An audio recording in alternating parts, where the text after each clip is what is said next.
When the Andy Griffith Show premiered in 1960, no one could have predicted the cultural phenomenon it would become. For 8 seasons, the fictional town of Mayberry provided a safe haven of humor, wisdom, and warmth during a time when America was facing rapid social change. It was a simpler world, led by the calm guidance of Sheriff Andy Taylor, the hilarious mishaps of Deputy Barney Fife, and the love of Aunt Bee. The show became a snapshot of small-town America that viewers longed for and still do today. Even now, more than 60 years later, the Andy Griffith Show continues to draw in fans through reruns, streaming, and DVD collections. Its popularity endures because the characters feel like family.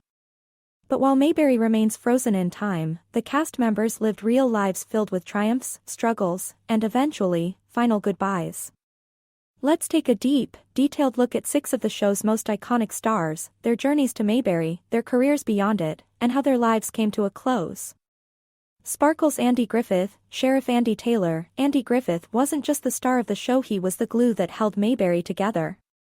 Born on June 1, 1926, in Mount Airy, North Carolina, Andy grew up poor during the Great Depression.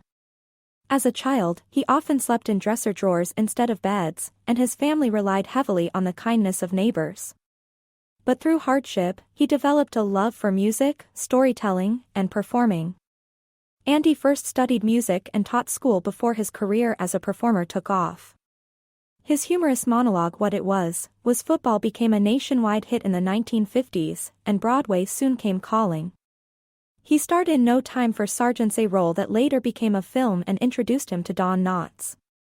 By 1957, Griffith had also broken into serious acting with A Face in the Crowd, a film that showcased his darker dramatic side. But in 1960, television made him a legend. Sheriff Andy Taylor wasn't flashy or loud, he was calm, steady, and wise, representing the father figure every family could look up to. Griffith was also deeply involved in shaping the show, ensuring it had the right mix of humor and heart. After the Andy Griffith Show, he reinvented himself in the 1980s as the sharp Southern lawyer Matlock, introducing him to a new generation of fans. He also released gospel albums, showcasing his lifelong love of music. In his later years, Griffith's health began to fail. He suffered from heart disease and other ailments, and on July 3, 2012, he died of a heart attack at his home in Manteo, North Carolina. In keeping with his private nature, he was buried within hours on his family property. At 86, the world lost not just a TV icon but a man who embodied wisdom, warmth, and dignity. Don Knotts, Barney Fife. Barney Fife remains one of the greatest comedic characters in TV history, and Don Knotts brought him to life with unmatched brilliance. Born Jesse Donald Knotts on July 21, 1924, in Morgantown, West Virginia, Don had a rough childhood. His father suffered from mental illness, and young Don often used humor to escape from the struggles of his home life. After high school, Knotts enlisted in the U.S. Army during World War II, serving in the Pacific as part of an entertainment troupe that performed for troops. This early-stage experience convinced him that comedy was his calling. Knotts began his career in radio and on stage before joining the Steve Allen Show in the 1950s, where his nervous, bug-eyed style made him stand out. When Andy Griffith remembered his old friend from No Time for Sergeants, he invited him to Mayberry. The result was magic. As Barney, Knotts won 5 Emmy Awards and created a character audiences adored. His fumbling attempts at police work, paired with his single bullet and oversized ego, made him one of the funniest sidekicks in sitcom history. After leaving the show in 1965, Knotts transitioned to films. He starred in family-friendly comedies like The Ghost and Mr. Chicken, The Reluctant Astronaut, and The Shakiest Gun in the West. Later, he returned to television in Three's Company, proving he could still win laughs decades after Mayberry. Boy George Lindsay, Goober Pyle. George Lindsay brought big laughs as Goober Pyle, the dim-witted yet lovable mechanic who became a fan favorite after Jim Nabors left to star in Gomer Pyle, USMC. Born on December 17, 1928, in Fairfield, Alabama, Lindsay grew up in poverty but developed a strong interest in sports and the arts. He first worked as a teacher after college, but his passion for entertainment led him to pursue acting. After small roles on television, he joined the Andy Griffith Show in 1964.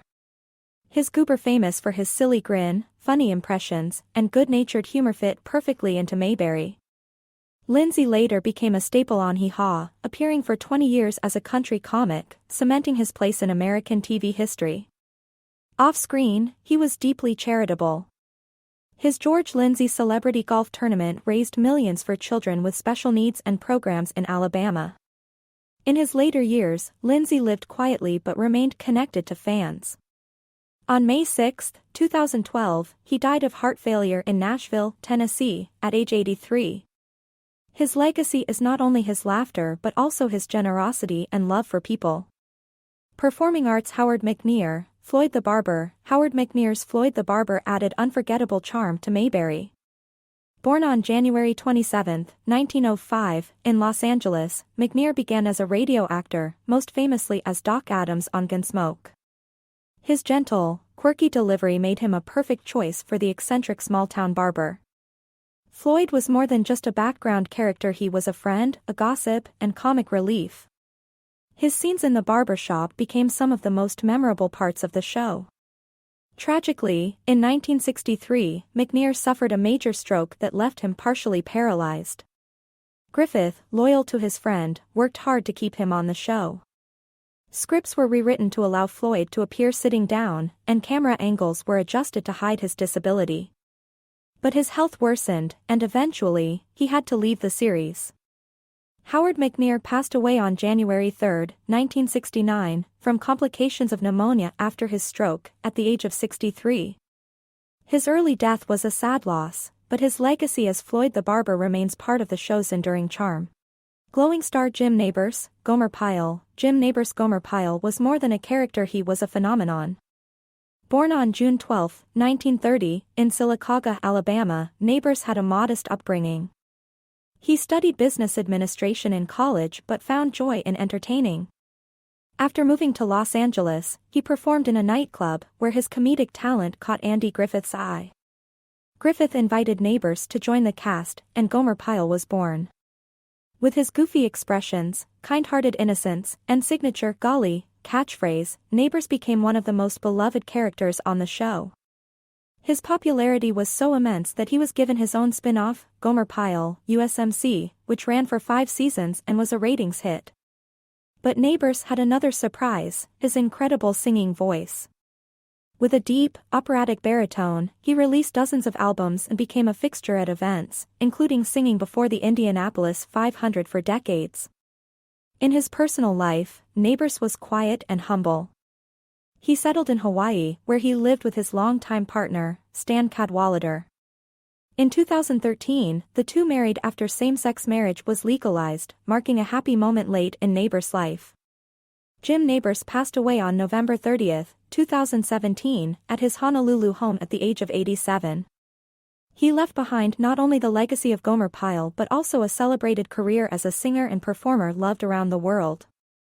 Broken Heart. Final reflections. The Andy Griffith Show wasn't just another sitcom, it was a reflection of the values and simplicity people longed for in the 1960s. Andy Griffith, Don Knotts, Francis Bavier, George Lindsay, Howard McNear, and Jim Nabors each brought a piece of themselves to Mayberry, creating characters that have stood the test of time. Though their lives ended in different ways, some tragically early, others after long, full journeys, their impact remains timeless.